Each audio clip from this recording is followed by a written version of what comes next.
Today is Friday, May 7th, 2021. Roland Martin Unfiltered, broadcasting live from Elizabeth City, North Carolina, where tomorrow clergy from all across North Carolina will lead a massive march and rally demanding justice for Andrew Brown Jr. Speaking of his case, a judge ruled today the family will be limited in how much video they can see from those body camera footage, and versus the clock starting 10 days ago, he said it starts today. They still have not seen it. We'll give you the latest here. Also, in Atlanta, Mayor Keisha Bottoms announces she is not running for re-election. Shocking and stunning, folks, in that city.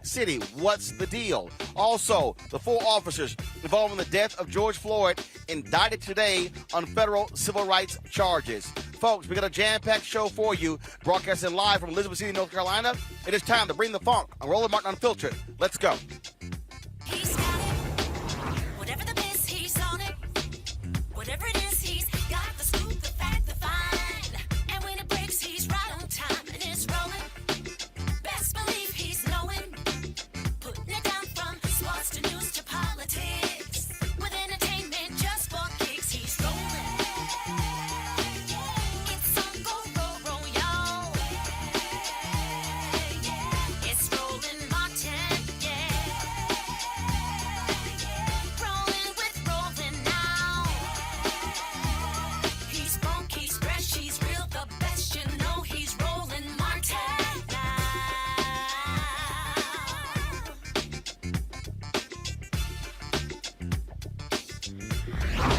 Martin. Hey, folks, Roland Martin here. We're broadcasting live from Elizabeth City, North Carolina, where there's going to be a massive march tomorrow taking place in this city, and the whole focus is going to be on Andrew Brown Jr. We are here, folks, right now. I don't know if you can see it. This is a shot of the courthouse right here, so we're going to show you in a second where we are here. Covering this particular story. And, folks, what has been going on is unbelievable. Andrew Brown Jr. was shot and killed on April 21st. A number of officers descended upon his home, shooting and killing him. But here's the problem. They have yet to actually release the body camera footage to show exactly what took place. Now, here's what's been going on. A little bit earlier, folks, we had some protesters who were out here.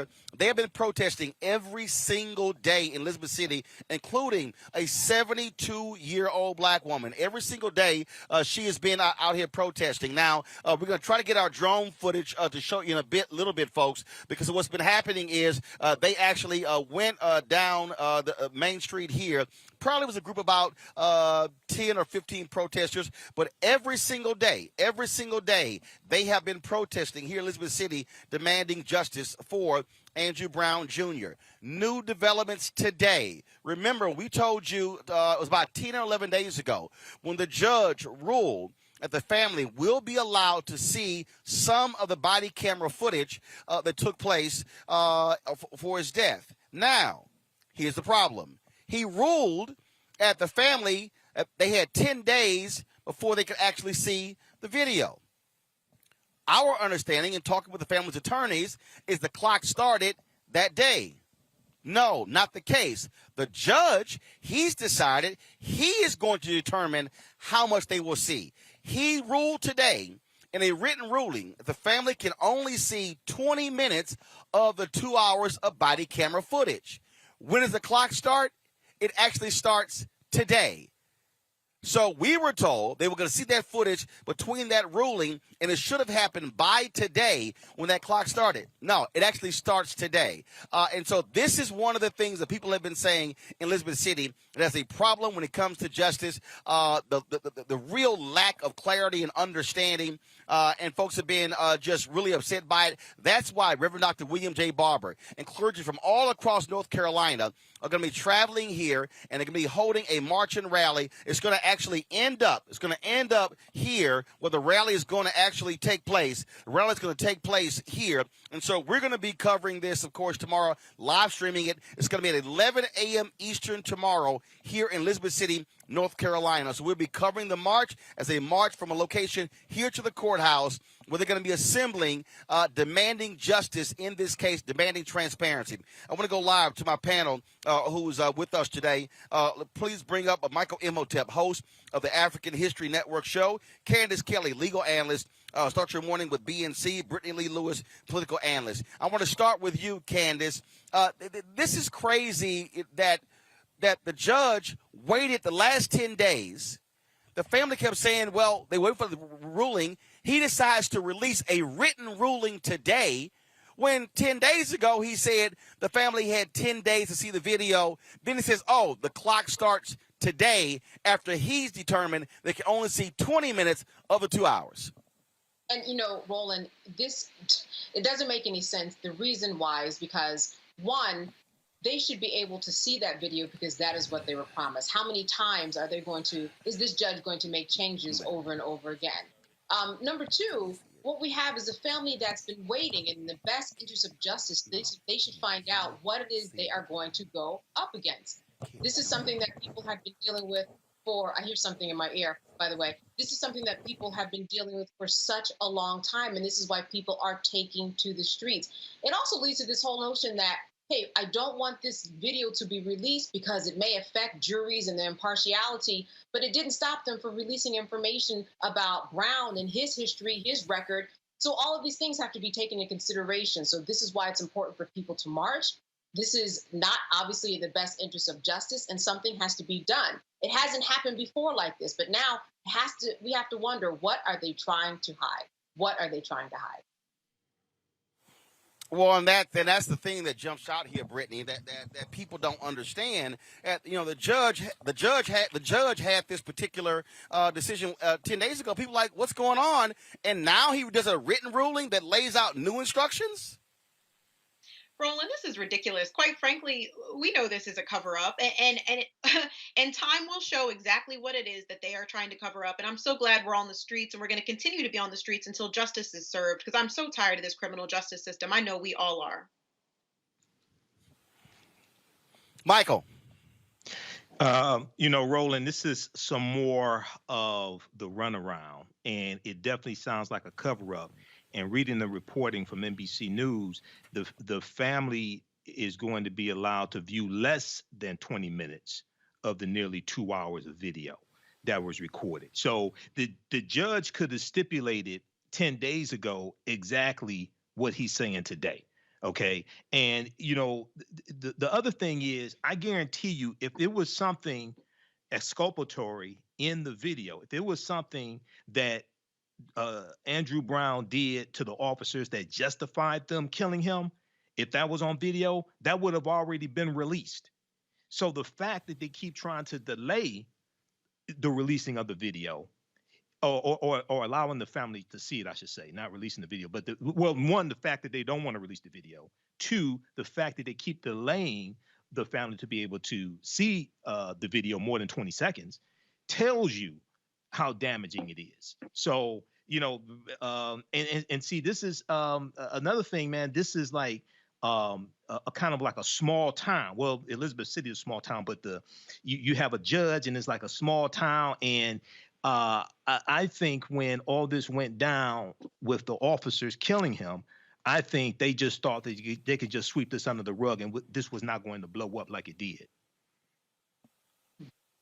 And again, first of all, Elizabeth City is 17,000 people, but the county, that's actually where this was impacted. The sheriff's office, that's who actually led this particular charge. And we were here last time, and what folks told us here is that the dynamic here is that you have Elizabeth City, African-American leadership, mostly black police force, the county, white leadership, white police force. Those are the dynamics that you have here. And so it's just very strange that what is going on here. And the other thing, Candace, this is why the family has called for the state to take over. The problem, though, is that Andrew Womble, the district attorney, he has to recuse himself and ask the state attorney general to take over. And there are multiple investigations going. The state bureau, they're actually investigating this. Okay, they're investigating it. The DA has an investigation, And so the family doesn't even understand who is the lead agency when it comes to this investigation. They don't trust this district attorney. And so you have all of this that's going on here in Elizabeth City. And people are saying they need justice. They are demanding justice. They're demanding transparency. And Roland, you've mentioned something that's very important. When things get this sticky, when there's so many moving parts, things generally go to the attorney general so that they can sort them out. There's a reason why this is happening or isn't happening, and we don't know why. It also begs the question that when you release the video to the family, all right, all you're doing is releasing it to the family. Why can't they see it?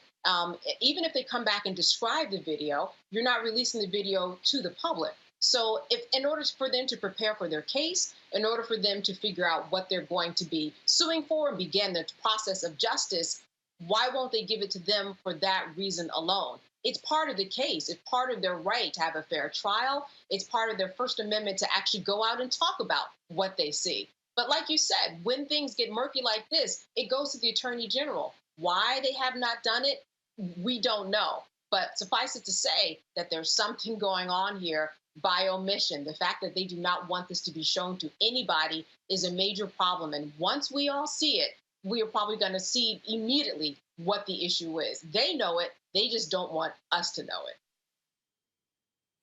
it. And Brittany, there's no doubt at all that if this video was damaging to Andrew Brown Jr., that video would have been out.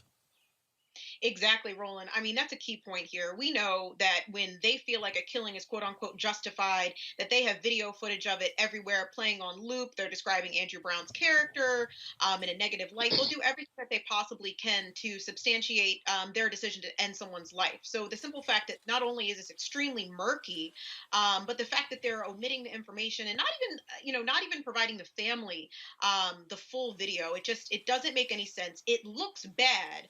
And I have a funny feeling that once that video is released or we get some insight into what actually happened, we're going to see that obviously this they took his life without reason.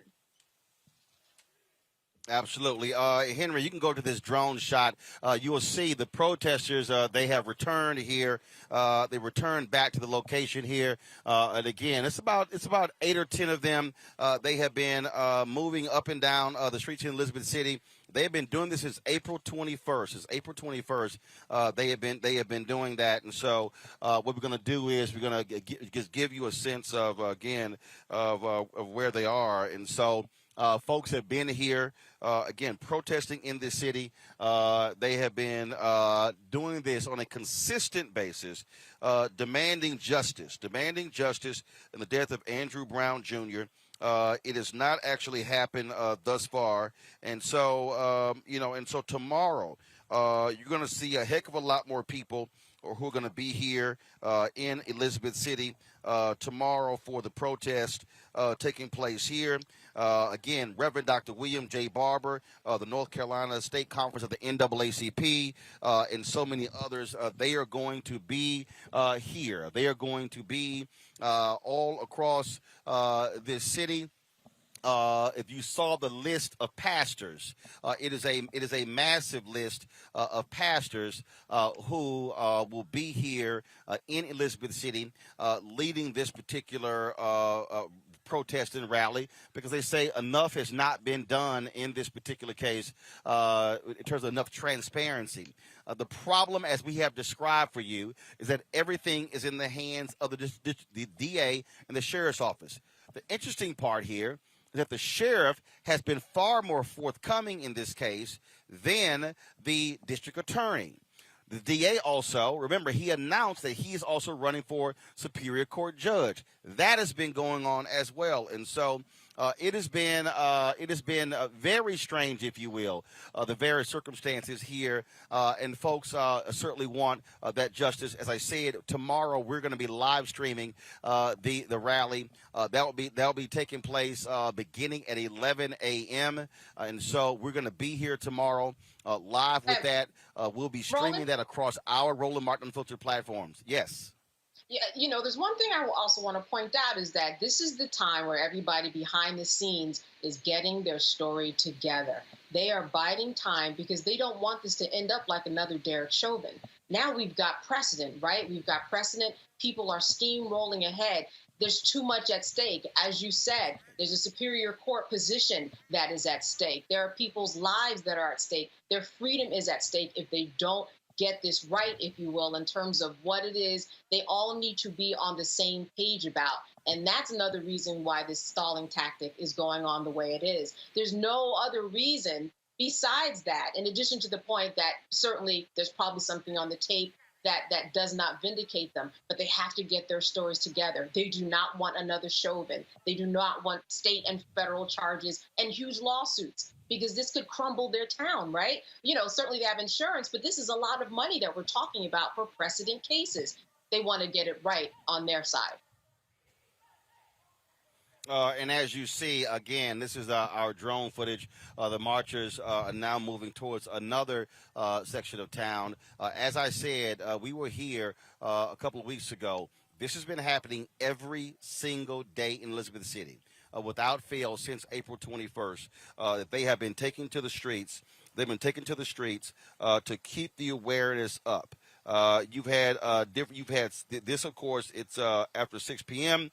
You've had some other protests that have been going on, that have been taking place at night here in Elizabeth City. And so last time we were here, we covered one of those particular protests that took place at night. And so, you know, they have been, you know, look, give it to the people here. They have not been silent. They have not been just sort of ignoring what's been going on. They have been, you know, letting their voices be heard every single day. And look, this is, as Candace said, Michael, this is what you have to have. You have to have this sort of constant pressure, because what the county wants to do, they really want folks to sort of act like nothing is going on, that, you know, it's business as usual. And so the pressure, this is all about pressure. And that's why the march is taking place tomorrow, Michael. The sustained pressure, the constant attention, that's what they want to have happen here in Elizabeth City. You have to keep that momentum going. You have to keep the pressure going. You have to keep, especially the focus of African American media on what's going on here and following the updates. You need African American media on the ground also, being able to interview the people, being able to find out what's going on. You know, this is journalism. Okay, so you have to keep the pressure up. And one thing that, and I know people are probably on it, but when you have situations like this, when you have people coming in, especially African Americans coming in from out of town to lend assistance, we also want to make sure that we redirect dollars to African American owned businesses, hotels, restaurants. I know you're already on it, Roland, but just for people across the country, when things like this happen, we also want to make sure, in addition to keeping the pressure up, when we go into these cities, we want to redirect dollars to African American owned businesses. I say at the end of your march, at the end of the protest, march yourself down to Black owned businesses and buy them out. Well, absolutely, and that's one of the things that people have emphasized here as well. And so this is a live look right here, folks, of a handful of protesters here in Elizabeth City as they continue to keep the focus on justice for Andrew Brown Jr. He was shot and killed April 21st. His funeral took place on Monday. Funeral was on Monday. And as I say at the top, folks, the family, they have yet to see the body cam footage. They've yet to see that footage of his death. The judge ruled today, a written ruling today, that the family will be able to see only a maximum of 20 minutes out of 2 hours of video. And he also ruled that the clock begins today. They must see it in a 10-day period. And so that's what the decision that came down today, and that's the breaking news that we have here in North Carolina. As I said, tomorrow, 11 a.m., we're going to be covering this rally taking place, led by Reverend Dr. William J. Barber, the North Carolina State Conference, the NAACP, and clergy from all across this state. They'll be descending on Elizabeth City. The rally will take place elsewhere, but the rally is going to end up right here at the county courthouse. And so we will be live tomorrow covering that in its entirety, and it'll beginning at 11 a.m. And so y'all want to definitely, of course, watch that. You know, this is why we ask you to support what we do because, again, the ability for us to be able to be here to cover these events is critically important. And, of course, May 13th, next Thursday, we're going to be in Baytown, Texas, covering a rally there of a black woman, the first anniversary of her murder. And she was shot and killed by a Baytown police officer, and bringing attention to that. Going to go to a break. We come back. We'll talk about the 4 cops who killed George Floyd, indicted on federal civil rights charges. You're watching Roland Martin Unfiltered, broadcasting live from Elizabeth City, North Carolina. Back in a moment. The lonely, the alienated, the sad, and the angry. In every country torn by strife, violence, and hardship, men and women are drawn to extremist leaders, promising to take on the enemies of their people. In America, some of our lost souls respond in a similar way to the call of influential voices. But instead of militant preachers or radical clerics, every single night in America, they can listen to our own angry advocates of division and conspiracy. Confused, angry people hear the call of these voices and take on the camouflage of warriors to threaten and even kill civilians. The radicalized Republican Party and the twisted people on TV who speak for them use the very same language of intolerance and rage to provoke those alienated people, actively pouring kerosene on the fire of social unrest. And until we all reject these poisonous voices, the result will inevitably be escalating violence and tragedy.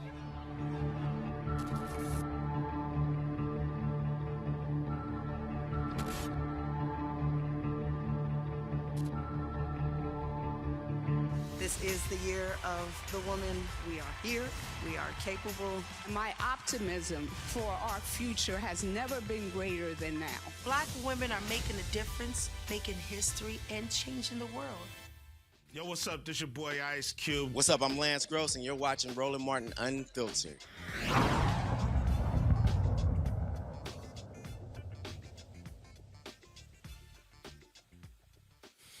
All right, folks, there's another story that, man, you talk about was shocking and stunning, of a black man in Mississippi who was killed by cops. 51 shots were fired into his vehicle, but the police officers also killed a 3-month baby boy. Talk about shocking and stunning.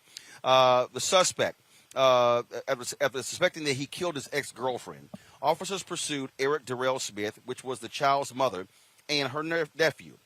The cops, knowing the baby was in the car, at least 50 police vehicles, chased Smith for about 2.5 hours from Baton Rouge Parish to Biloxi. When Smith fired shots at officers, they fired back into his car. He was shot multiple times at the scene. The baby was shot once and died at the hospital. Not sure if what we have there has the audio on it. If you actually, do y'all have audio on that video? All right, so what I want folks to do is I want y'all to go back to the beginning. Attorney Ben Crump had a video that was posted on his Twitter page, Instagram page, of someone who actually recorded the shooting, and you can hear them yelling at. Listen to this, folks.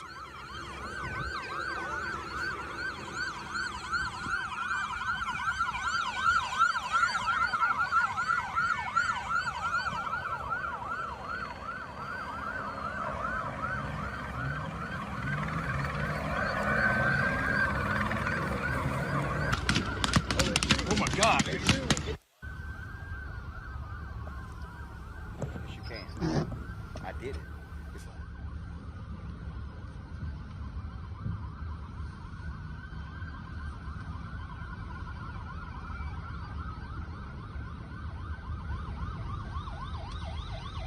At the hospital. Michael, I want to start with you. Here's what Here's what I don't understand. I get it. He's firing at police officers. But if you're police officers, don't you take into account there's a baby that's in the car and you should be judicious with firing into the car? I think you would, and I think in a situation like this, we want to maybe on the next show or something like that. You talk to a panel of police officers who have experience in possibly situations like this. But in reading this story, the police also deployed stop sticks as well. But Smith reportedly drove around them at one point. So you see this shootout take place, and there was about 50 police cars, from my understanding. It's about 50 police cars, from my understanding, that were following him. The chase goes for about 2.5 hours. So you would think they would take into account that it's a baby in the car. I would really like to see how officers handle the situation when it's a white suspect with a white child in the car. I really want to see how they handle a situation like this. But this is really a tragedy. For a number of different reasons. This is really a tragedy. Brittany, the other day we broke down the video of the police officer who shot and killed Rayshard Brooks. And we talked about what happens when an officer's life is being threatened. Clearly, this man firing at police officers posed a threat. But what action should police take knowing full well there's a baby in the car and you're firing that many shots into a vehicle? Is that smart policing, or is it one of those things that unfortunately it happens? Your thoughts on this? Roland, there's really no excuse. At the end of the day, if they knew the baby was inside of the vehicle, why in the world would they shoot 20 rounds into the vehicle, even if they are being shot at? I'll ask the same question that I always do when this happens, because it often does with us. Why are officers able to apprehend violent white mass shooters, people attacking them, people shooting at them without even a scratch? But when it comes to our community, everyone and everything is just collateral damage. It doesn't make any sense to me. And I don't know if there's really enough training in the world for them to consider and value Black life. I'm really tired of their inability to apprehend suspects without taking life. And this story is even worse because we're talking about a small, innocent child. That life shouldn't have been taken. Candace, look, this is one of those things where, again, 2.5 hour police chase. He's firing weapons. He's firing bullets at the cops. But there's a baby that's in the car. They know there's a baby that's in the car. I'm wondering if they could have made a decision to drive until his gas ran out. Number two, just keep on him. And, well, they did push him off the road, but push him in a way that didn't cause him to get into an accident. Corner him in a way that he would be surrounded by 50 cars and see that it's 50 against 1. Certainly they would have been shot at, but they could have taken aim maybe at the tires of the car in order to debilitate it. In other words, a lot of tactics that they could have used to prevent this from happening. At this point, you could have had police officers come from the other way and go opposite to what they were doing to surround him completely. This wasn't just a split-second decision. 2.5 hours, they were talking, they were deciding, they were masterminding what it is they were going to do. And out of all of this, they decided that the end result would just to be firing 20 rounds. I think there's the problem. Police officers often talk about split-second decisions, but this is totally different than a split-second decision. This is a split 2.5 hour decision, and they were unable to have a different outcome than have a little baby die. That's unworkable because of the time that they had leading up to this end result. Let's talk about this shooting that took place in Georgia, folks. A black woman was visiting a cousin. She is now dead when cops executed a search warrant. She was visiting her cousin. The Georgia Bureau investigation, they've released the body cam footage of Tuesday's incident. Again, folks, I want to warn you right now, this could be a trigger warning to some people. So I want to give you the opportunity to turn away if you would like before we actually show this video. So just give it a beat. Henry, go ahead and play it.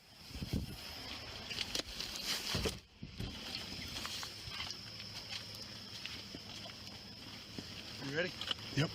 Come on. They know we're here.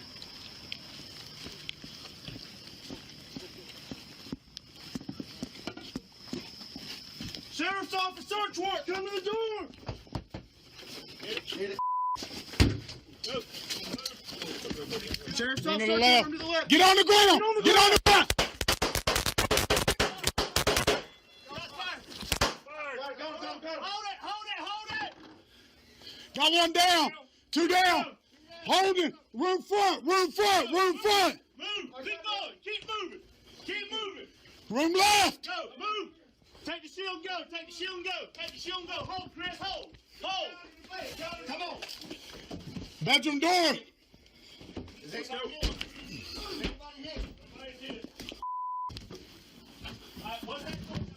Clear. Backing out. Sheriff's office. Clear. Coming out. It's okay. Keep moving. Come on. We got to finish what we're doing. Come on, you Got it back door hold. All right, hold you. I'm with you. Tinted windows. Can't see through it. Want you gun? Yep. Go ahead. I got you. Go.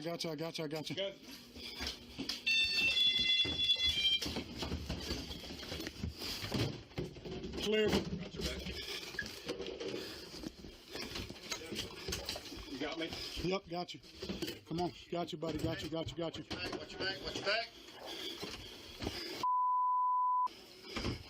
Lock from that inside. Ram up. Let's just go around. I think that makes it outside. You good? Yeah. I get hit in my leg. Huh? Let's see. I'm good. I get hit in the leg. Oh. Clear secondary. The bullet barely missed me. Who's the two shooter? Me and Mick.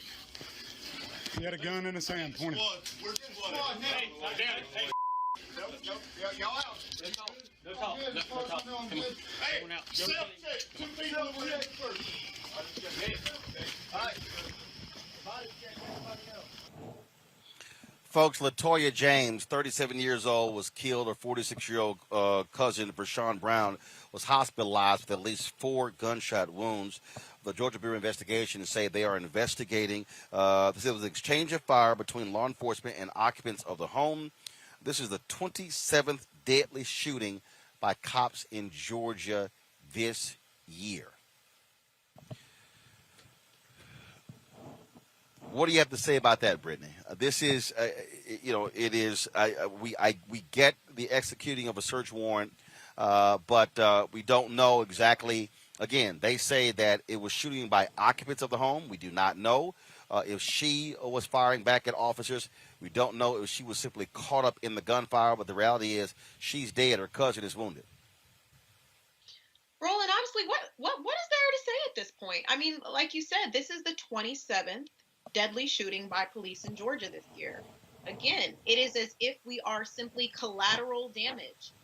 You can't train people into viewing us as human. You know, that could be any of us going to visit our cousin who could have lost our lives because police have failed to, execute a warrant without taking someone's life. It's unfortunate and it doesn't make any sense. Candace, from a legal standpoint, what exactly can be done? How you have officers trying to execute a warrant, but look, you want to minimize losses, and I say this all the time, and it's real. Death is death. It's finality. That's it. Her life is over. Right. There's no turning back. Well, when you have a no-knock warrant, you have to go through specific measured steps in terms of talking to people who are involved, talking to the judge, talking to the police officers so that they can say specifically, this is the warrant that we need you to okay, judge. And therein lies the problem. Number one, you don't know anything about who's in the house based upon the warrant that you got a day or two before. You might have surprise visitors. You might have a whole family that's at the house that the police officers didn't know about. And if you take a look at that video, how dark was that video? How could they even see anything? When we look at what they did in Louisville, Kentucky, and they banned no-knock warrants, that was for a very good reason. Number one, you don't have warrants that you execute at night. You can't see anything. You don't know who's there. Number two, if you are waken up in the middle of your house by someone who barges in your home, you are going to have a natural reaction to fight back. And if you have a gun, whether it's legal or whether it's illegal, you're going to use that gun and there's going to be a problem and people can die in the crossfire who had nothing to do with what you were originally involved in.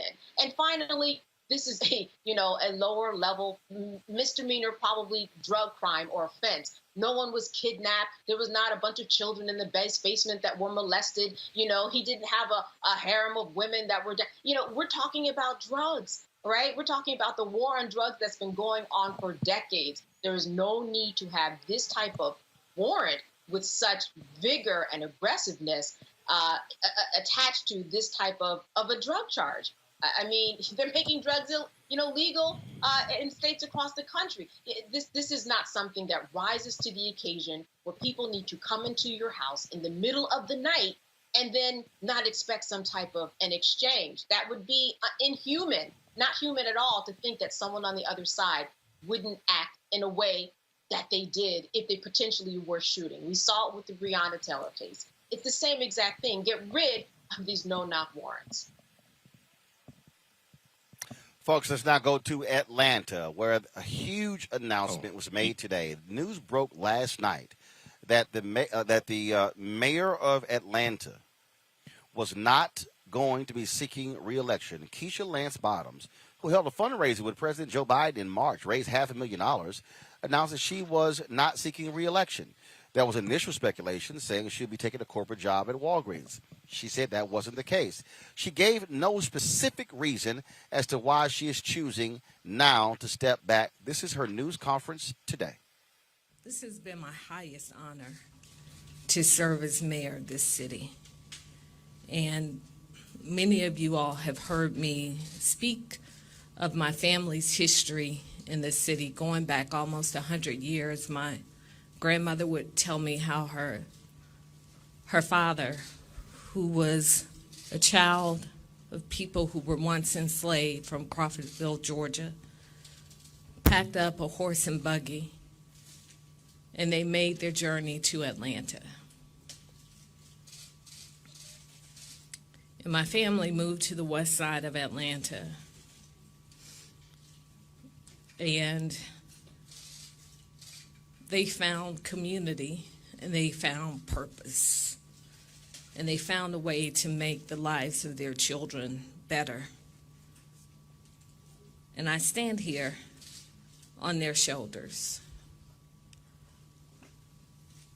So my love for this city was a love planted in my heart long before I was formed in my mother's womb. And I wish that I could tell you there was a moment or that there was a thing. But when you have faith and you pray for God's wisdom and guidance, in the same way that it was very clear to me almost 5 years ago that I should run for mayor of Atlanta, it is abundantly clear to me today that it is time to pass the baton on to someone else. I'm reading a story in the Land Journal-Constitution right now where a close friend said that Mayor Bottoms, in her first year in office, really begin to have second thoughts about why she wanted the job. In fact, this is a quote, she just didn't have her heart in it, said one close friend. Michael, this is interesting because, and it's shocking to a lot of different people, because she barely won when she ran by a little more than 400 votes. Right. She beat a white councilwoman who was trying to become the first white mayor of Atlanta since 1972. Also, she, like I say, had the fundraiser. According to a internal poll that was leaked, she had a 68% approval rating. But there have been lots of issues there, a significant spike in crime in Atlanta, some folks saying she felt detached or out of touch. And now what this has done, it has now thrown open the door. Many people were expected, only a couple of candidates had announced they were going to oppose her. Many saw her as a shoe-in. And what you have now are folks saying, can Atlanta continue having a black mayor? The state legislature, they have been trying to take control of the airport. That is the crown jewel of the state of Georgia. And, of course, one of the busiest airports in the world. And so what do you make of this surprise announcement by Keisha Lance Bottoms, who many were talking about, who turned down a spot in the Biden administration and now is saying, I want out of politics completely? Brother, on one hand, it's a shocker. On the other hand, it's not necessarily a shocker when you understand the trials and tribulations of being a big city mayor. Okay, that is a hard job, and not only that, you're dealing with a dumbass governor, Brian Kemp. See, it'd be different if you got support from the governor. She really don't have support from the governor. She has a white supremacist Trump supporter who is doing the bidding of Donald Trump, signed into law SB 202, the voter restriction bill. So I've never served in political office, but I've been involved in writing public policy here in the city of Detroit. And I can tell you, man, a lot of times it's a thankless job. And then also she has small children as well. And you get to the point where you start asking yourself, okay, see, you always go in with enthusiasm and all these things that you want to change. And then you get in and you see you really don't know how things really work until you really sit in that seat and you get all these different elements coming at you, okay? And then you start getting to the point, you ask the question, is this really worth it? Do I want to do this for another 4 years? Do I want to sacrifice time for my family? Do I want my blood pressure to raise? And then you had those, police shootings as well. You had the shootings with involving the 2 college students. You had Rashard Brooks, things like this. You start realizing, okay, do I want to endure this for another 4 years? This is not what I thought it was going to be. So on the one hand, it's a shock. On the other hand, I can understand. She says, look, I want to do something else. I may not know what it is, but I want to do something else. She did not rule out a future role in politics, Brittany. But the reality is many people, again, they see these jobs as being highly sought after. And if it was all about her heart's not in it, to me, that's one of those deals where you step down because it is about what's best for the city. Just your take on this big announcement from Mayor Keisha Lance Bottoms. Yeah, Roland, it sounds like she's really just exhausted. I mean, between the investigation of her predecessor, all of the racial justice protests that have taken place there, COVID, having to deal with Brian Kemp, just to name a few. I mean, I can only imagine. So many of us can only imagine. And, during her time in office, you mentioned this earlier, we've seen a rise in violent crime in the city. I think homicides were up about 60%. So there's a lot of pressure on her, and really anyone that's going to take the position after her. I certainly don't always share all the same politics as her, especially in her response to the George Floyd protest and things like that have taken place in Atlanta. But if nothing else, I do applaud her for stepping down when she's no longer interested or motivated or just exhausted, because for her to continue to hold that position when she's not fully invested anymore would actually be a disservice to her constituents. Candace, what's very interesting is that this clearly was not something that that just happened out of the blue. Last night, she dropped a full-page ad, if you will, a letter to the city. They also produced a highly produced video describing her accomplishments. So clearly, this has been something that had been in the works for quite some time. Yeah, it has. It has. And I think that it's one of those things that a lot of us can recognize, especially as a Black woman in America, that at her age, which is not old and it's not young, but it's a good age to look at your life and say, what exactly do I want to do with it? Do I want to be here for another 4 years after I need to complete this year? Then I'm running into 8 years, almost a decade of my life. Who am I now? Who will I be? Who do I want to be? This is a really wonderful time for her to plant those seeds and make it happen. All of these doors are open for her, and she can, morph her life into anything that she wants at this time. And to have the opportunity to be able to just sit back and look is an opportunity that we all wish for. And she's in a position where she can do so. And she's doing this not just for her, but she's also doing it for the city. Because if she wants to be someplace else, if her mind is someplace else, if her heart is someplace else, then she should be someplace else than the mayor of the city of Atlanta. Absolutely. So we'll see what happens now. The question is, will Kasim Reed, the former mayor, will he run? He was a huge supporter of her when she sought the office, but in the last few months he had been taking some shots at her, and privately you had some city leaders encouraging him to run against her. In fact, in that statement that she dropped, this is what she said, quote, she hit him with this: a far-reaching and ever-growing federal investigation into the prior administration consumed City Hall, leaving employees paralyzed and fearful of making the smallest mistakes, lest they too be investigated or castrated on the evening news. Ouch, Michael. Yeah, brother,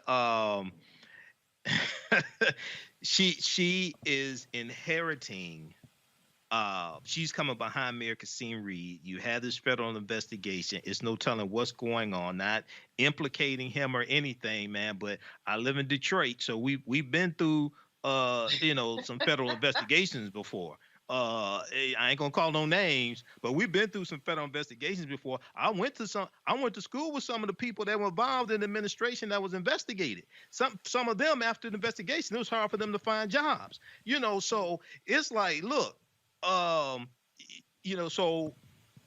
and the other thing is, okay, you got to be careful when you're the one under investigation. You kind of got to be careful about throwing shade at other people, because I don't know if the investigation's over with. There's no telling what they're going to find. Hopefully, they won't find anything.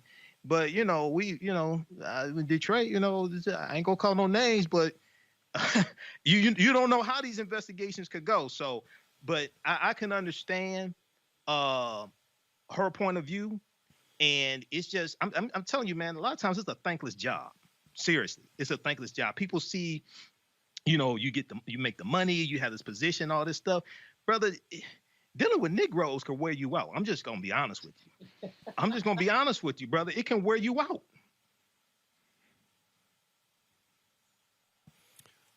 Brittany, what do again, having a former mayor take some shots is not good for you, and she threw a punch herself. Yeah, I mean, I don't blame her. I would have thrown those punches back, especially considering, what has it been after, stepping in behind him and walking into something like that. I can truly only imagine. And, she has been, to give her some grace, she has been under a ton of pressure. She's running a major area. That can't be easy. So again, power to her, blessings to her. I hope that she finds a space that she is happy in, and I also hope Atlanta gets some new leadership, some new Black leadership that's going to take us forward. Candace, final comment on this topic.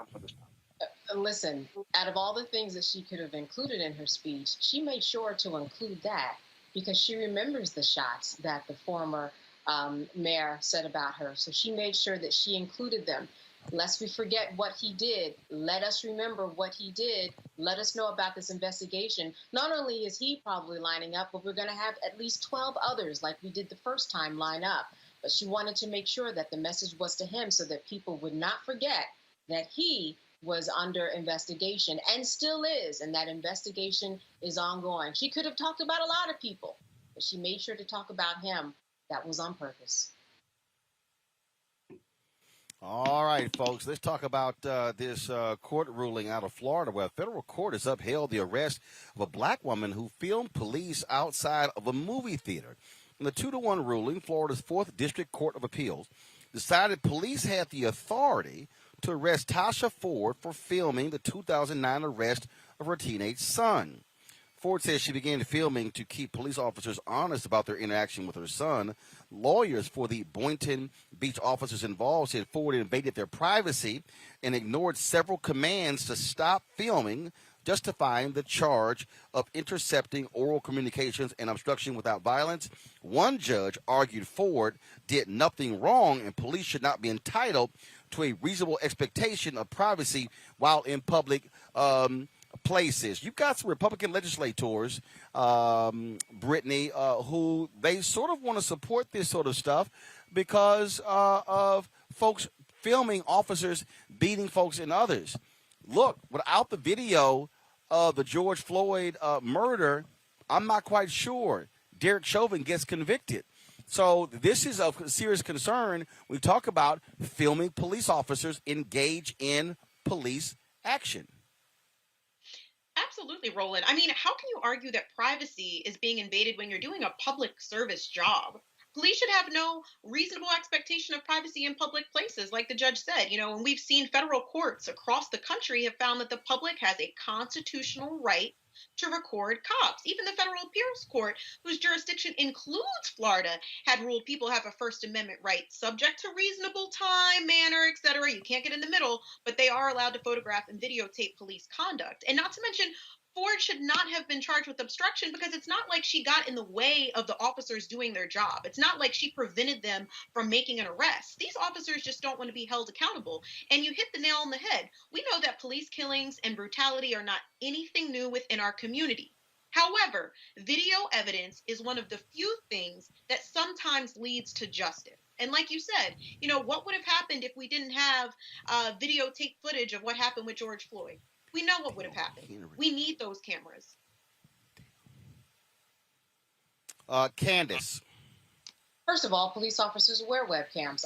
Wear the body cams, right? And are forced to in many situations. Secondly, whether you are in a public or a private place, you don't have an expectation of privacy. Like was just spoken, you are serving the public. So the public has a right to see what you are doing, the same way they have the right to look at police records or come to court. We the people, when they say that's we. We are the people who are allowed to be a part of this process. When you go to someone's house, there are video cameras that are often on the streets, that are video cameras that are often in the house itself. When you are outside of someone's house on public property, look at Derek Chauvin. There were not just views of people who were there on the ground as witnesses. There were cams that were all over. There were a total of 10, including the people who were right there, those bystanders. So you never have privacy. Anytime you go down the street, there are about 9 cameras that are on you. So the question of expectation of privacy is unmerited here. And because they are servants of the public, that doesn't give them the right to say or do anything in this way, because she didn't obstruct. She didn't step in the middle. She was simply recording what was going on. She's going to appeal this again. She's going to appeal it all the way up. She will win. Terrible precedent. They would never have this because, again, we already require officers in many jurisdictions to have the body cams, and more are coming. That's what we have been fighting for. She's going to win on appeal. She's going to appeal this all the way up. Michael, about 30 seconds ago. This is a crazy case. The judges said, in short, she obstructed their investigation and processing of her son's detention, a lawful execution of their duty. How so? She's filming. They said the officers gave numerous commands to stop filming. She's not interfering. Okay, it sounds like they did not want a record of what was being done. Okay, that's what it sounds like here. So she should definitely appeal this case. She has a constitutional right to film the police. All right, folks. And, of course, today in Minneapolis, federal civil rights charges filed against the 4 cops who killed George Floyd. Huge. We, of course, had that coming down.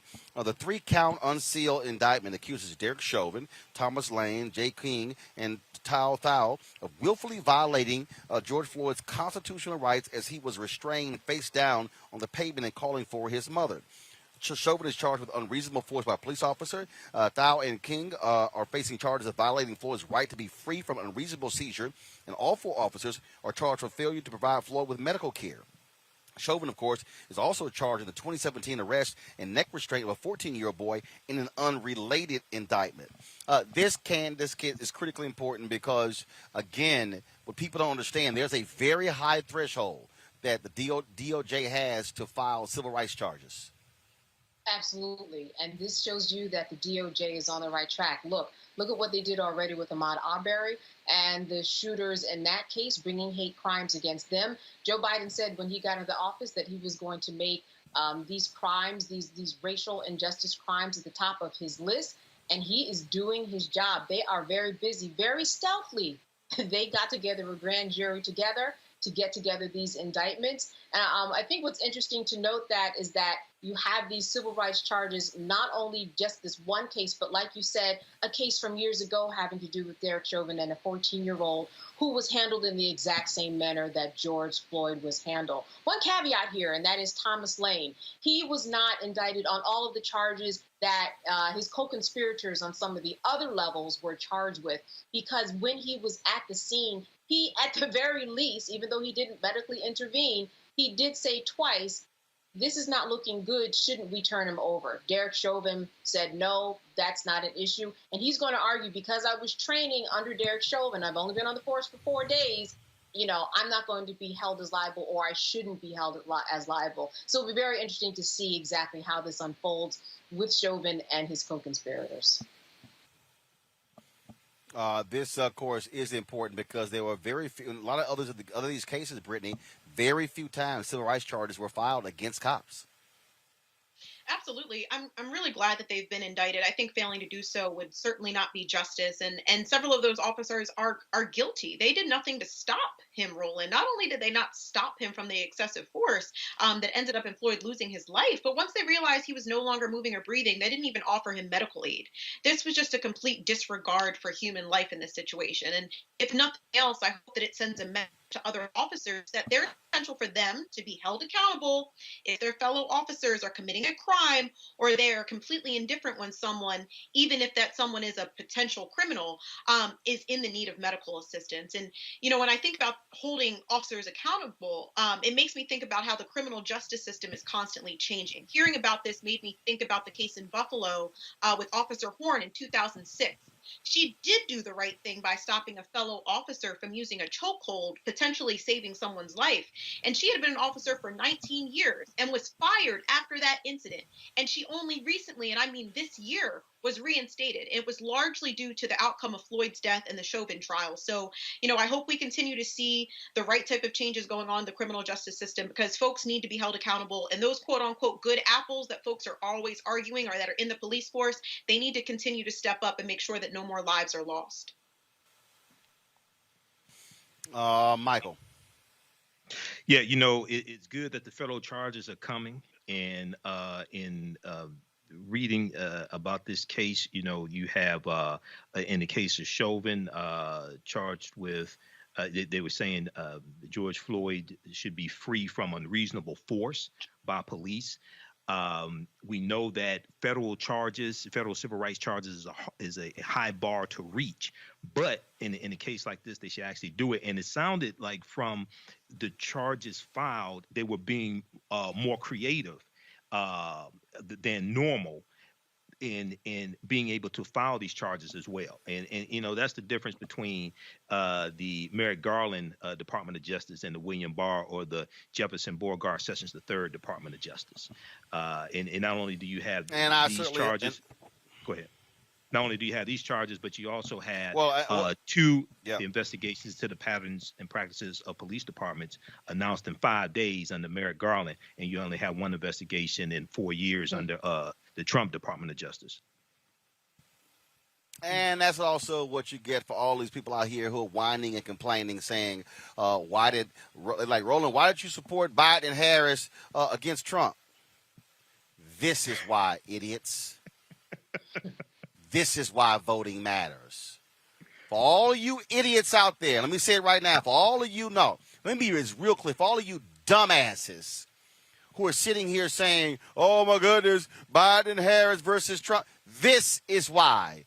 Because a Donald Trump Department of Justice would not have announced an investigation into the Minneapolis Police Department, an investigation into the Louisville Police Department. They would not be pursuing civil rights charges against these 4 officers. And so for all you stuck on stupid people who want to act like somehow it made no sense who we voted for, this is why you vote. You idiots. Going to a break. I'll be back. Roland Martin Unfiltered, broadcasting live from Elizabeth City, North Carolina. Back in a moment.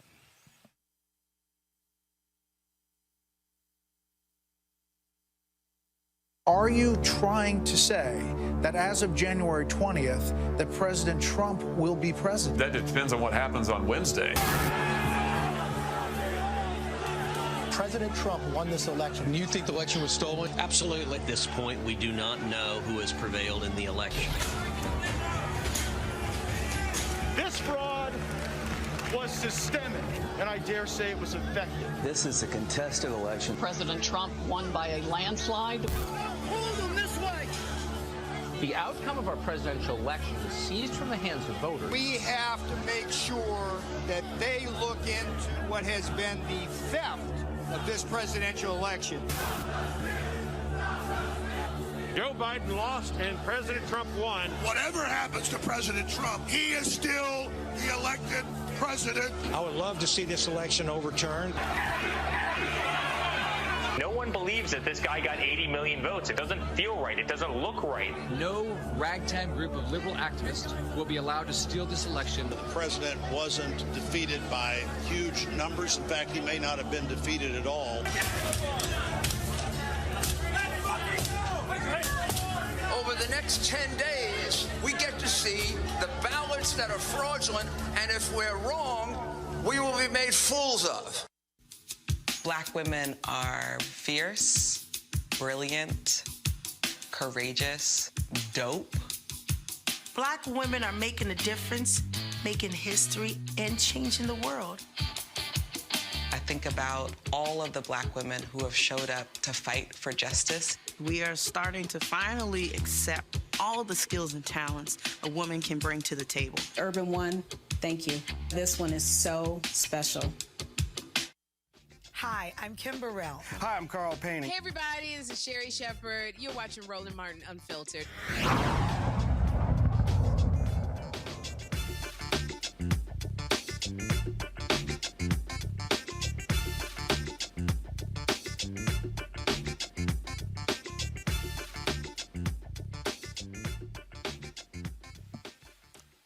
Folks, we're Roland Martin here Unfiltered. We're broadcasting live here in Elizabeth City, North Carolina, where tomorrow we will be broadcasting live the march and rally in support of justice for Andrew Brown Jr., who was shot and killed April 21st. These police shootings are significant.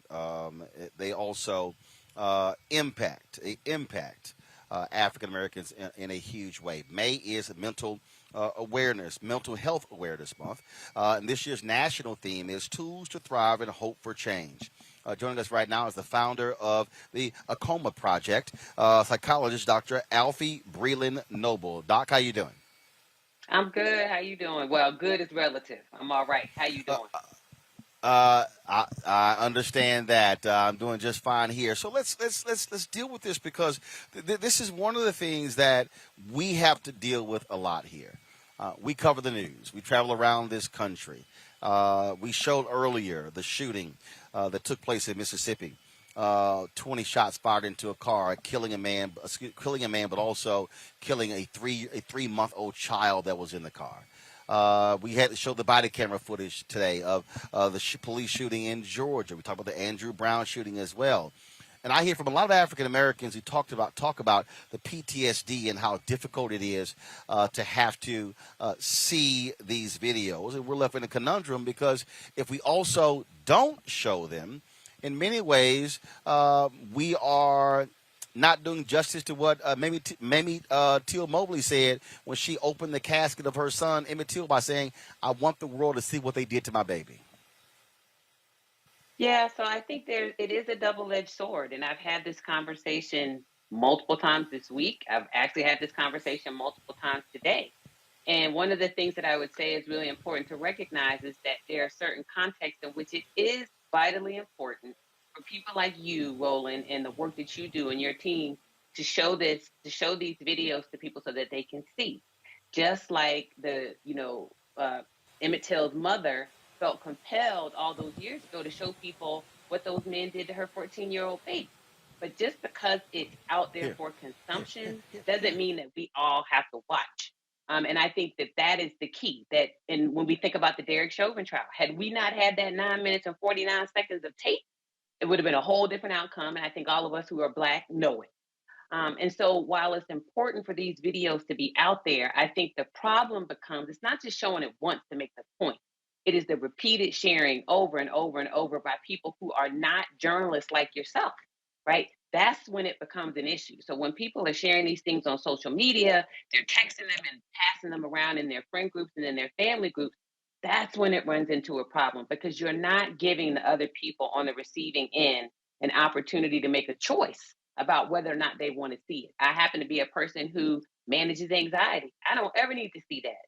But in seeing it or in knowing that it exists, I should say, I still don't turn away from the issues. So there are other ways I can consume that news without exposing myself to what we call vicarious trauma, which is what we used to say for people in the helping professions or people like yourself who report on these things and are exposed to them, even if you're not physically there. But the vicarious trauma is you still have those same or similar impacts to the person who is physically there, who's been attacked or hurt. So I think we have a duty to protect the people we love by limiting how much we're sharing those kinds of videos. And we don't want to fall into what people are now calling Black trauma porn, right? The desensitization to the killing of Black people. We don't ever want to be in that position. How do we also confront this whole issue when we hear African Americans say, man, look, the whole idea of going to therapy, of seeking help, that's for white folks. That ain't what we do. Look, your health and taking care of yourself. I know being a Black person, we go through enough crap. I know people cuss on here, but I'm trying to be good. I'm trying to get my mind right? And so we go through enough. So why would we not take advantage of things that allow us? I got some folks who say I should stop cussing. It's all good. It's all good. My dad's not one of them people. He loves you, and so you do you. I keep telling him cursing. I keep telling him cursing keeps the stress levels down. That's it. I'm telling you, got to get it out. That's it. I'm with you. Look. The doctor has sanctioned it. You do you, right? And when I'm not on here, I'm cussing like a sailor. So I'm trying to be good, right? I'm trying to put my good face on. So how can we not take advantage of those things that are going to heal us, right? So therapy is like any other tool. It's a tool. And what I always say to Black folks is, look, I understand what it means to be Black. I'm a chocolate girl. So you're not hiding the fact that I'm Black. So I understand what that comes with. At the same time, I know what it comes with So I have a duty to take care of myself. I have a duty to the ancestors to take care of myself. I have a duty to the people coming behind me to take care of myself so I can show up fully. Therapy is just a tool. That's all psychotherapy is. So the same way people lift weights, they try to eat right, they try to have a mattress that they can sleep on and the pillows like I need that have the little bends and stuff in them so my back is not hurting when I wake up. That's all therapy is. It's a tool. So that's what I would say to people. Don't throw out tools that can be useful to you. Plus, the final thing I'll say for Black folks is, you don't have to be embarrassed, but if you are feeling some kind of way, don't nobody got to know you going to therapy. That's your business. If you don't tell anybody, they don't have any way of knowing. Very true. Let's have some questions from my panel. I'll start with Brittany. Sure. Thank you so much. You've been a pleasure, and everything that you've shared has been so insightful. I wanted to know a little bit about race-based generational trauma. When I think about, you brought up the ancestors, and I think about how when we think about trauma or various reasons why we would go to therapy, I feel like a lot of the time we don't actually deal with, the racialized reality that we go through on a day-to-day basis, whether that be macroaggressions or microaggressions. So I would love if you could give us some insight about what that race-based generational trauma does to our bodies and our mental health. Absolutely. So the easiest, most direct answer to your question is there's a white woman who's done a lot of research in this area. Now, this is just this one issue. So I want to say that there have been plenty of African Americans and Black folks who've done loads of work in what we call race-based traumatic stress, racial stress, or racial trauma. So I'm not, eschewing those folks. I'm just going to start with this one idea because I think it's a concept that people can grasp onto. And that is this thing called weathering. So there's a white woman, she's a professor at University of Michigan. I forget her first name, but her last name is Geronimus, Professor Geronimus. And what she talks about is basically how there are internal physical changes to your body, to your genetic material from the experience of racial trauma over periods. And then those genetic changes get passed down, right, from generation to generation. And they call it weathering. So if you think about it, it's like a weather-beaten fence, right? If it rains and pounds and the snow is on it and there's just lots and the elements get to it, it withers and it wears and it starts to crack. And that is why it's so important for us as Black people specifically to take care of ourselves emotionally and mentally. Because if we don't, what we see is increased cardiovascular disease, right? I'm convinced it's linked to the overrepresentation of those of us who are Black among those who suffer from different kinds of cancers, right? So that stuff is literally eating us up from the inside. So that's what that racial trauma, that unchecked racial trauma, that generational racial trauma does to us. And the denial, right, that this is the reality that we live in is hurtful because what it does is it exacerbates things like depression and anxiety. And so we're looking at our children. I'm a parent of 2 teenagers and they're struggling. And sometimes they don't even know why they're struggling. But think of how liberating it would be for our children if we said to them, look, what you're dealing with every day when you go outside, that's racism. And that's going to impact you in negative ways. And so let me give you some tools to help you combat that. I think that could do so much for our young people and for us as adults. Candace, your question. Doctor, I'm wondering, how do you see those in your field working into reimagining the police and being on the ground in some way to deal with situations that get out of hand that are really just mental health issues? Completely. So I fight this battle and have these conversations daily. One of the things I'm always talking about is, we have these systems in place. And I just had this conversation on a board meeting, I think 2 days ago. And the idea is this idea when somebody is expressing suicidality, for example, they're not talking about hurting anybody else. They're only talking about hurting themselves. And maybe they have a gun, they have a weapon. And so the people were talking to me and they're saying, yeah, we got to do an active rescue. We got to send the cops out there. We got to let them know and warn them that, someone has a gun. And I'm like, hold up. Women, I don't know about all that because you're priming them. If this is a Black person and they show up and this Black person has a gun, I'm thinking about my 14-year-old son. You and I both know the first thing that's going to happen is not de-escalation. Somebody's going to get shot and it's more than likely going to be the person who looks like us. And so what I say to people is we have to reimagine how to have conversations with advocates, mental health advocates, police reform advocates, mothers and fathers who've lost their children and loved ones. Those are the people we need to be talking to ask questions like, what is it that we need to do with policing to ensure that it's reformed in a way that when there is a mental health issue, people can get support. We need cultural competence training, among other things, for police. We need it for mental health workers. And then we also need things like mobile units where the first response is not a law enforcement response when someone's in a mental health crisis. It's a mental health response. Licensed clinical social workers, psychiatric nurse practitioners, psychologists, psychiatrists. Those are the people who need to be going out to deal with these issues because they are the ones who are trained in de-escalation. It can't be law enforcement because law enforcement has the same biases about mental illness as everybody. And not only that, but they're going out with weapons with those same biases. So those are some of the things I would argue we need to reform around this mental health and crisis intervention. Michael. Hello, Dr. Alfie. Thanks for coming on and sharing this important information with us. First of all, you talked about weathering. Is weathering the same as epigenetics?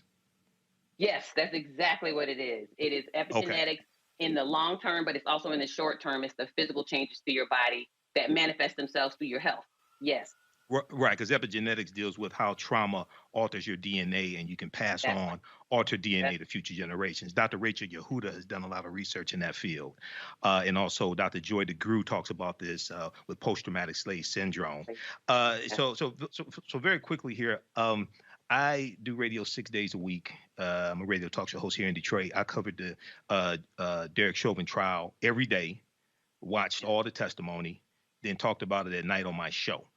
And I was mentally exhausted from it. I know I suffered from trauma. What somebody like me, somebody like Roland, we cover this daily and read about it. Okay, how do we deal with this? And I said on Roland's show a couple of weeks ago, you know, I cried more probably during those days of the trial than I did probably the past 2 years. So how do we deal with things like this? Yes, and so the first thing is what you just said, right? So you from the D. I got a lot of love for the D. I'm a Howard University grad. So all the people I admired and looked up to were from the D. And so, you know, it's a thoughtful question. I really appreciate it. The first thing is what you've already done, which is acknowledge that it's an issue. Because there's so many people, they don't acknowledge this is my job. This is what I'm paid to do. This is my calling. So I got to go out here and watch and report and watch again and report some more. So once you acknowledge that it's an issue, then what I always tell people is you have to set an intention and make a plan to do something different. What does do something different look like? It's baby steps. It's not you jump out here and say, okay, I'm not going to report the news for 2 weeks because I just need a break, because you might not be in a position to do that. But what can you do? You can do things like add things into your routine, good sleep hygiene, good eating habits, right? Just basic stuff, exercise, going out into nature. And then you can continue to add other things that feel a little bit more clinical, but are not quite going to see a mental health professional. So that might be journaling, that might be meditation, right? That might be deep breathing. Those are the kinds of routines you want to add into your, I guess, your regular day-to-day, so that you give yourself an opportunity to decompress. And then the final one that I always love to tell people, because it's simple. Every time you're going from point A to point B in your day, so for example, from home to getting into the studio, that needs to be decompression time. When you leave the studio and you're going back home, you know, whatever that is, that might be home, the bedroom to the kitchen, however it's working under quarantine. Right. You have to give yourself time to decompress and transition, because if you don't give your brain those breaks, you're on one continuous loop of that stress. So those are some of the things that I would recommend. And just very quickly, one of the things I do is I watch Andy. I'm sorry. Go ahead, Roland. Mike, you take too much time, Mike. I'm sorry, we got another Roland. guest waiting, my brother, Dr. I'm sorry, Dr. Roland. Alfie Briley Noble. I appreciate it. Tell your daddy I said what's up. And tell everybody I said hi. And we thank you for all your advice and your tips. My pleasure. Y'all take care. I appreciate it. Thanks a lot. I do have to talk about this here before I go to our Education Matters segment. Folks, this story out of Massachusetts, which is it's just strange. 16-year-old black girl found hanging from a tree with a belt around her neck. What's crazy is that the folks there say, oh, she committed suicide, but there hasn't been a real investigation. In several social media posts, Michaela's mother blasted Hopkinton police for moving too slowly and calling her daughter's death a suicide so quickly. She's black, member of the LGBTQ community. Many have called her death a hate crime. The Middlesex District Attorney called Michaela's death an unspeakable tragedy and denied allegations that local police engage in a cover-up. This is one of those things that, first of all, how do you quickly decide that's a suicide if you don't have a real investigation, Candace? There's no way that they can have that type of, calling of it. How do you know?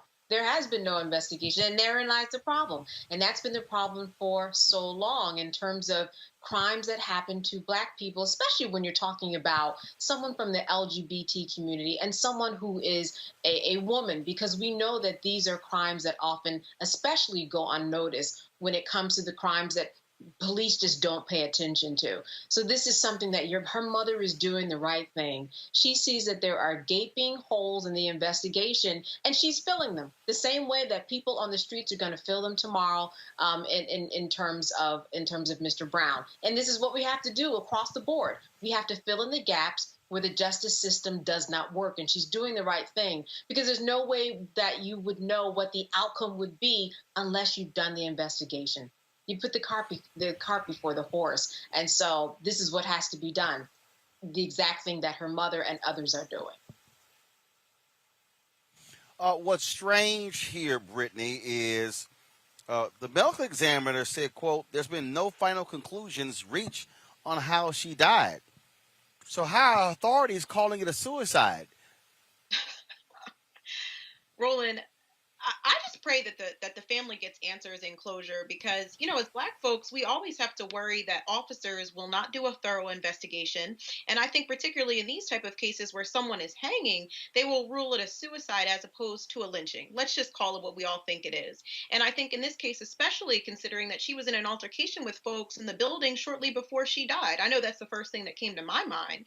And I think in regards to lynching, we continue to think about this as something that's in the past, but this is a problem that's never really ended.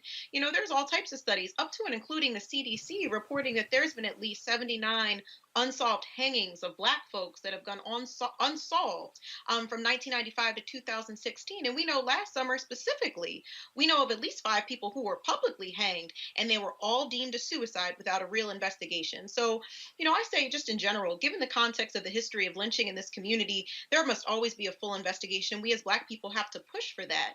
And even in the rare case that this is a suicide, and it being Mental Health Awareness Month, it's important for us to still do a full investigation to understand if this was a suicide, what are the statistics and what is happening around depression and suicide for Black folks.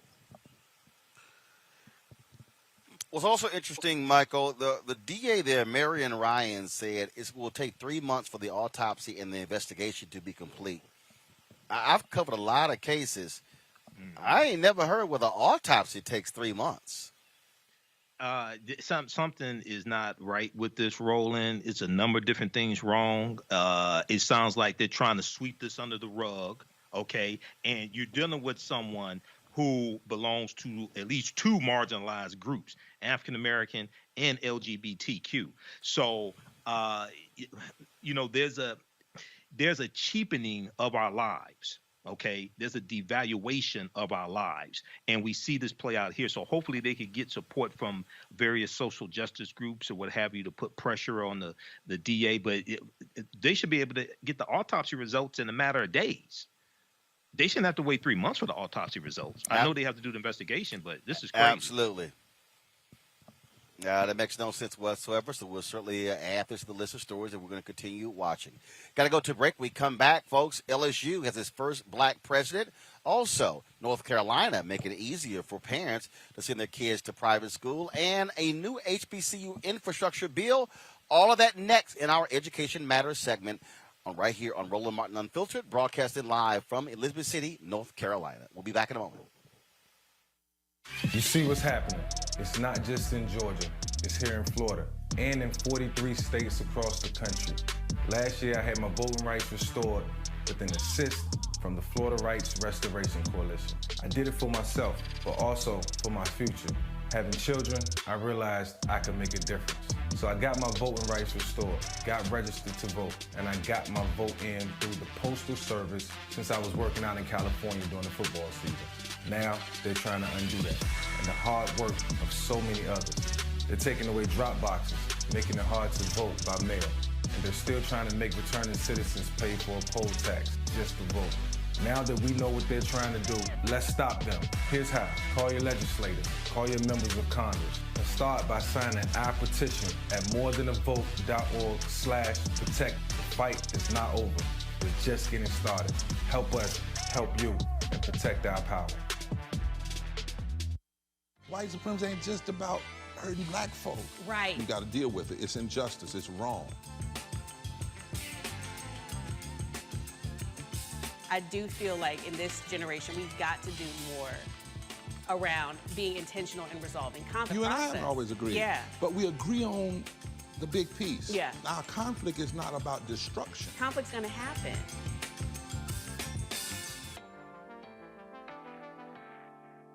Carl Payne pretended to be Roland Martin. Holla! Hi, I'm Chaley Rose, and you're watching Roland Martin Unfiltered.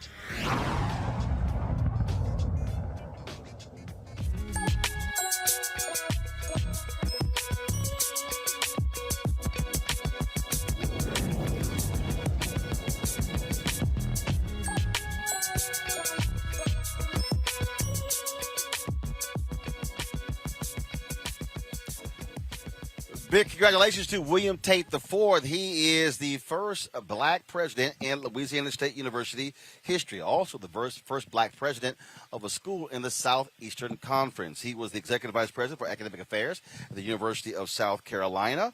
The board voted 15-0 to hire Tate after interviewing two other finalists.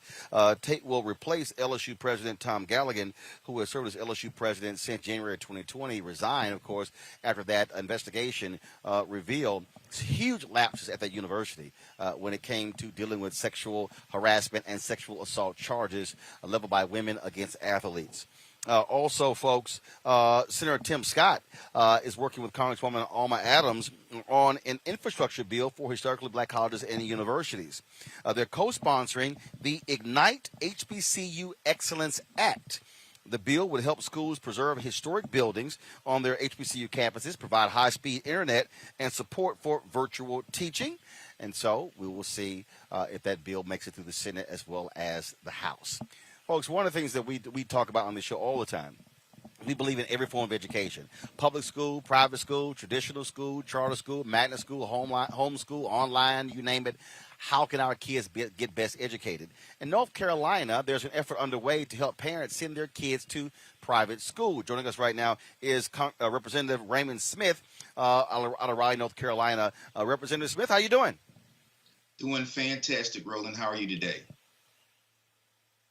Doing great. So I am here in Elizabeth City, North Carolina. Of course, we'll be covering this march tomorrow, demanding justice for Andrew Brown Jr. So tell us about what North Carolina is doing to make it possible for black parents and others to make it easier for them and affordable to send their kids to private schools. Well, Roland, thank you for inviting me to today's show.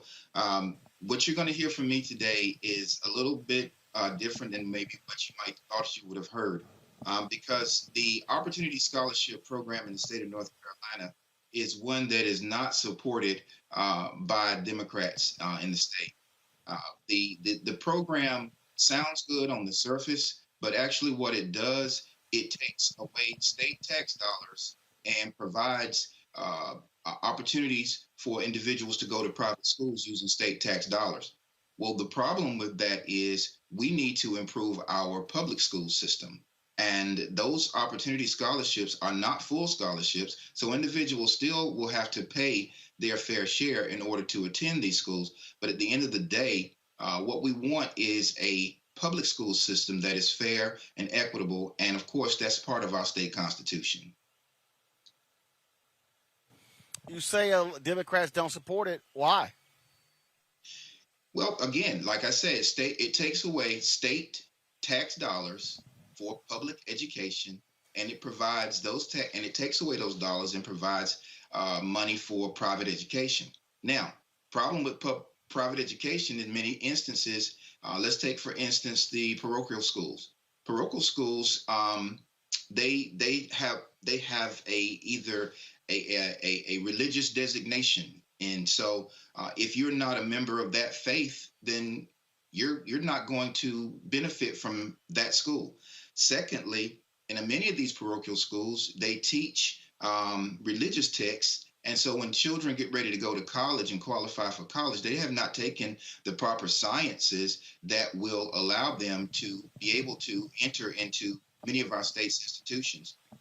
It also makes it difficult for them to satisfy those entry requirements. But it also it runs the risk of indoctrination. You know, you have freedom of religion here in the state of North Carolina, but when you look at parochial schools, they have a tendency to force individuals or coerce individuals into one religion or another, and that's something that we look at. Also, in regular private schools, teachers do not have to be certified. There's no requirement for that your child will receive an education from a certified teacher. Teachers go to school and they go to great lengths to become certified in order to become teachers. Also, the school does not have to be accredited. There's no accreditation requirement for private schools. So how many of us went to college and the first thing an employer asks is the school that you went to, was it accredited? So again, these are all things that we have concerns about. And lastly, private schools are not held to the same education standards as public schools. They don't have the same testing requirements. So here's the question. So here's the question. Who gets these scholarships? Are these scholarships for low income? Are they open to anybody in North Carolina? Who gets to qualify for these opportunity scholarships? The scholarships are open to individuals who earn up to 278% of federal poverty, which is a $72,000 a year for a family of four. And that voucher program has just been increased by this latest bill, HB 32, which now will include more families. And so those individuals who qualify under that poverty level will then be eligible for these grants. Questions from my panel. Brittany, you first. Your question for Representative Smith. Sure. Thank you so much, Representative. I appreciate everything you said, and our politics certainly align as I too agree that we should be not putting a temporary fix or a Band-Aid to a larger problem, and we should be investing in our public schools.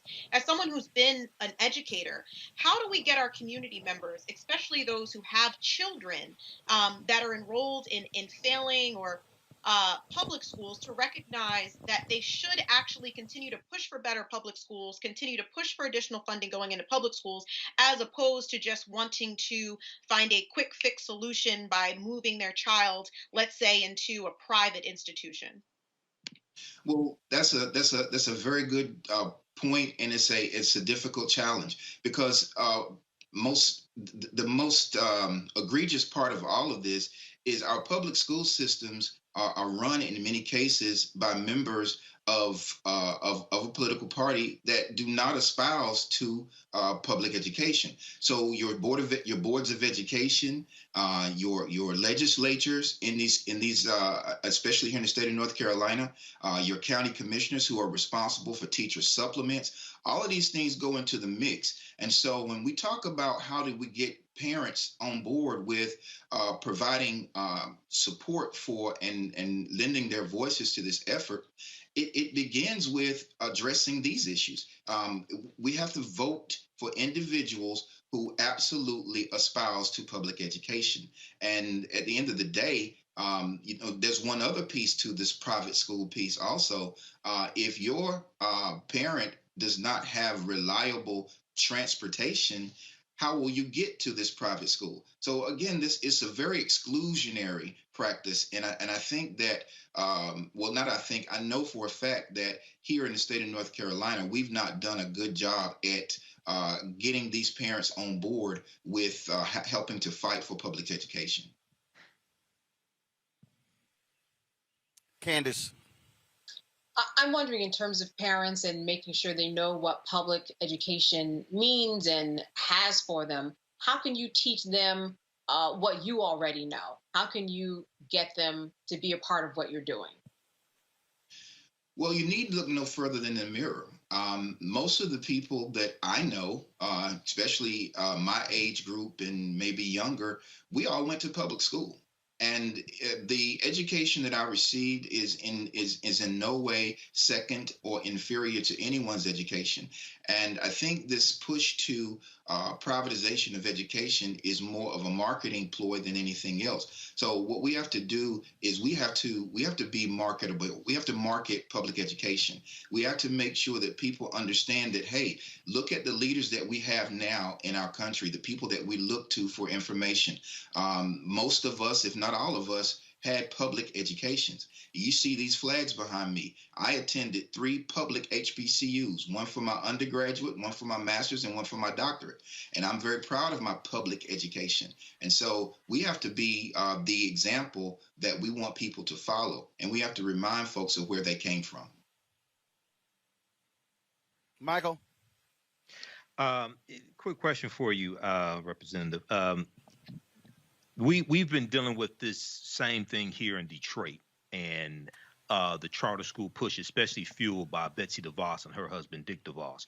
So, in North Carolina, do you think the private and charter schools, do you think they can coexist with traditional public schools? And how do you fight this effort to take away funding from the public schools for these private schools? They can coexist in theory. But in practice, it's going to be absolutely difficult because we're talking about dollars. And there's a limit to the number of dollars that are available to spend. And if we take the few dollars that we do have, the state of North Carolina doesn't have the budget of some of the larger states. Our fiscal budget for the state of North Carolina is somewhere around $25 billion. So that's not a lot of money. And so we're constantly fighting with the Republican delegation over corporate tax cuts. That's another cut into the possibility of education. We instituted a lottery here in the state of North Carolina years ago. People ask me all the time, well, what happened to the lottery money? The lottery money was supplanted with the money that we were already investing. It was supposed to be in addition to the money that we were investing in education, but it was actually supplanted. So we're fighting with limited resources. So the question about coexisting is going to be difficult if we're talking about fighting over the same dollars. Thank you. So here's the question. The bill has the bill passed, been signed into law? No, the bill has not been signed into law. It passed the House. Has yet to pass the Senate. The Senate is probably going to review the bill, and the governor will, of course, have the last say on this bill. We do not expect the governor to sign this bill, and I think we need to go back to the drawing board and really sit down and talk about what is best for the state of North Carolina going forward. At the end of the day, it's the children that matter, not we politicians, us old fuddy-duddies who've had our day in the sun. It's time for us to really focus on the children and their needs. All right. Well, I certainly appreciate it, Representative Smith. Thank you so very much. All right. Thank you so much. All right. Thanks a lot. All right, folks, pandemic, we see people are getting their vaccines. Folks are now returning out when it comes to going to parties. Concerts are returning, things along those lines. But also, how is dating going to be different in a post-COVID world? Joining us right now is relationship coach Bishop Greg Davis. Bishop, how you doing? Roland, I'm good. How are you, sir? Doing great. So what advice and counsel do you have for folks out there who are trying to figure out how to date in this post-COVID world? First of all, thank you for having me. I think this is a time where a lot of people are very hesitant about getting out here, but I think that it's kind of like, of course, I pastor a church, and right now we're in a virtual space, and we are in, of course, the building. And I think it's going to be the same thing when we get back to dating. I think people are going to have hesitancy. So I know there's a lot of dating apps starting. I know that people are dating online. I know that people are using Facebook, Instagram to get to know people. And I think we're still going to kind of be in the virtual space in addition to people getting back out. But I think there's still going to be hesitancy. They might even be asking for those vaccine cards before they talk to somebody. But obviously, you got folks sitting here not trying to go out. So I take it dating is not going to look the same as it did 2 years ago. It is not going to look the same, just like our country, our world is not going to look the same. So we have to find other ways to date. I've been encouraging a lot of the ladies, they're scared to get in the DM. They're scared to get in the inbox and flirt a little bit. But I come from the old school where you flirt a little bit. And so I think that we should get comfortable with the virtual space. We should get comfortable with Instagram and Facebook and dating apps. Where people are right now, get comfortable with sending door dashes and sending some Uber Eats and getting to know each other virtually. You think about when you could go out, when we were going out pre-pandemic, we sit there, we date somebody, we really didn't get to know them. Now virtually, FaceTiming, chatting on various apps, you get to know somebody organically. You get to know more about them before you rush into a relationship. So I think post-pandemic is going to not be either or, it's going to be both and. Questions for our panel. Michael, I'll start with you. Hey, Bishop Greg Davis, fellow Detroiter. How you doing, brother? Hey, Detroiter, I heard that. I'm good. How you? All right. Well, look, man, this is a great topic, and for very, very quickly here, I'm single. What I wanted to know is, what do you think for people who are, say, late 40s going into the 50s? What are some advice? Maybe you don't want to do everything social media. Maybe I don't DM a lot of people. Okay, but what are some advice that you have for maybe people who are more mature and they're not looking for one night stands or anything like that? They're more serious. What type of advice do you have when it comes to dating post-COVID? Yeah, I'm single and I'm a little older than you. I'm in my late 50s, sir. And let me say this. Wow. I think we're in a better place than even those that are younger than us, because you know who you are. You are established. You're not trying to learn yourself. You already know who you are. And by now, we should know what we want after trial and error. But I think, again, I hate to say this to you, my Detroit friend, I think you need to learn the social media and get in them DMs, get in that Facebook inbox. I think you're going to have to expand yourself a little bit and play it safe. I'm on Facebook. I just don't do a lot of that, but go ahead. Well, scroll a little bit, sir. Scroll a little bit. Scroll a little bit. Like some of them pictures and say, nice picture, and send it to them in there. Come on, you're a Detroiter. Okay. You're supposed to be bold, man. But if you do go out, I would just say be cautious. Take your time in getting to know somebody, because, again, we're still out in these COVID streets. It's not gone. So just be careful. If you have to do it the old-fashioned way, but I'm encouraging you, give me a call. DM me, and I'll give you some more tips. All right, Bishop. Brittany? Thank you so much, Bishop. Well, first off, let me throw out a little memo to the folks out there who are looking for dating. There's a good app out there called Checkmate. It was founded by Q, and it brings that old school date to new school technology. So that'll definitely help out the older generation. But for folks like me, help Michael out. Michael, right? But no, I got a question. Okay, so in the age of digital dating, right? I don't like a dude who's like, I don't know, what do you want to do? I want to see if the man is gonna set up the date in advance. I don't like those. I don't know. What do you think type of situations?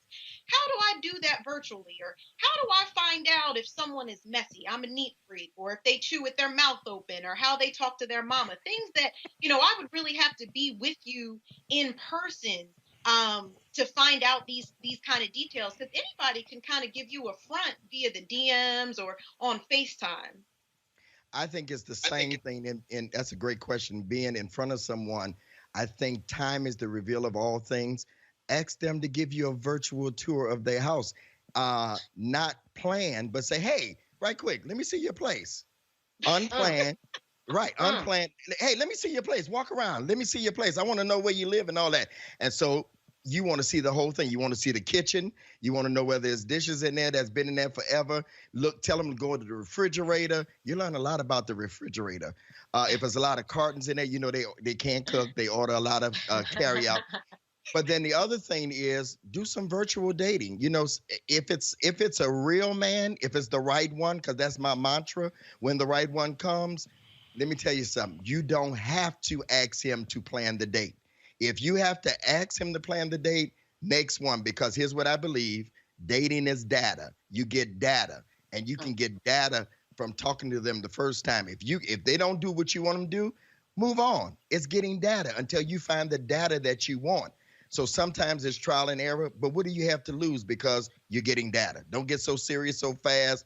Move on if they don't talk the way you want them to talk. Does that sound right for you? I'm wondering how important is how the person spent this past year, so that if they had goals, whether it's a degree or losing weight or, you know, they had the time to do it. So they don't have that excuse anymore. But how important is what anybody did during their last year? You can reinvent yourself, right? But how important is that question to say, okay, well, what did you do this last year? That is everything. I've said that prior to Candace, before the pandemic, we lacked time. We were busy. Now we don't lack time. We've had a lot of time, even if we're working at home. You have whoever you're working for is computer in front of you. You have your phone or your iPad on the side, and you working on what you need to work on. I think during this time, people that have been in the house, they should have made some moves. They should have thought of what they want to do next. I have written 2 books. I've recorded a CD. I've started shows on Clubhouse 4 days a week. I'm on the Roland Martin show during the pandemic. I mean, look at me. So I just think that this was a productive season for those. Watch this. We did not lack time. We lacked discipline. And anybody that didn't do anything productive during this season, they don't even need your number or they don't need a FaceTime, because they should be able to tell you something that they progressed in. This was not Netflix and chill time. Amen. All right. Bishop Greg Davis. Folks, y'all can check out his YouTube channel. Just pop his name in. Bishop, we surely appreciate it. Thanks a lot. Thank you, Roland. All right, folks, don't forget tomorrow, 11 a.m. Eastern, right here in Elizabeth City, North Carolina, we'll be live streaming the march and rally of pastors from all across this state demanding justice for Andrew Brown Jr. His family attorneys will be here. His family will be here as well, and we will be live on that. Also, tomorrow, before we go live, I'm going to be actually on Tiffany Cross's show, Cross Connection, on MSNBC, so you want to check that out about 10:40, and so look forward to that as well. And don't forget, folks, if you want to support what we do, your resources allow us to be able to travel to places like this, like here, to cover the news. Please do so by supporting us. Cash App, $RM Unfiltered. Venmo.com/RM Unfiltered. PayPal.me/R Martin Unfiltered. Zelle is Roland at RolandSMartin.com or Roland at RolandMartinUnfiltered.com. Brittany, appreciate it. Candace, thanks a lot. Also, Mike, we appreciate it as well for joining us on the panel, folks. Thank you so very much. We appreciate it. And again, folks, we will see you tomorrow right here from Elizabeth City. And so we appreciate all that y'all do in supporting what we do here as well. And so we are done. It's a little chilly out here. So thank goodness we had to bring the cold gear. So we thought it was going to be about 82, 85. That cold front came through. So we had to break the fleece out. But again, we certainly appreciate it. Thank you so very much. And let me reiterate, as I said during the show, and we're seeing it here, what's happening here, folks. If you don't think voting matters, then you don't understand public policy. And so there are local elections that are happening across this country. We're going to be in Fort Worth, Texas, supporting Deborah Peoples, who is trying to become the first black mayor of Fort Worth. That runoff is June 5th. We look forward to being there with her. Of course, she placed first when they had the campaign, the primary, last weekend. And so Every election matters. You can't say you want to talk about criminal justice reform, you want to talk about how to deal with mass incarceration and all of these issues, or you want to talk about any number of things, education, you name it, if you don't vote. Is it the cure-all, the be-all, the end-all? No, it's not. But I can guarantee you it is a part of the process, and we've got to be involved in making it happen. And that's one of the reasons why we will be supporting Black Voters Matter when they have their caravan traveling around the country to Washington, D.C. to push them to pass H.R. 1 as well as the John Lewis Act, because it matters. Got it? It matters. I'll see you guys tomorrow right here on Roland Martin Unfiltered. Holla!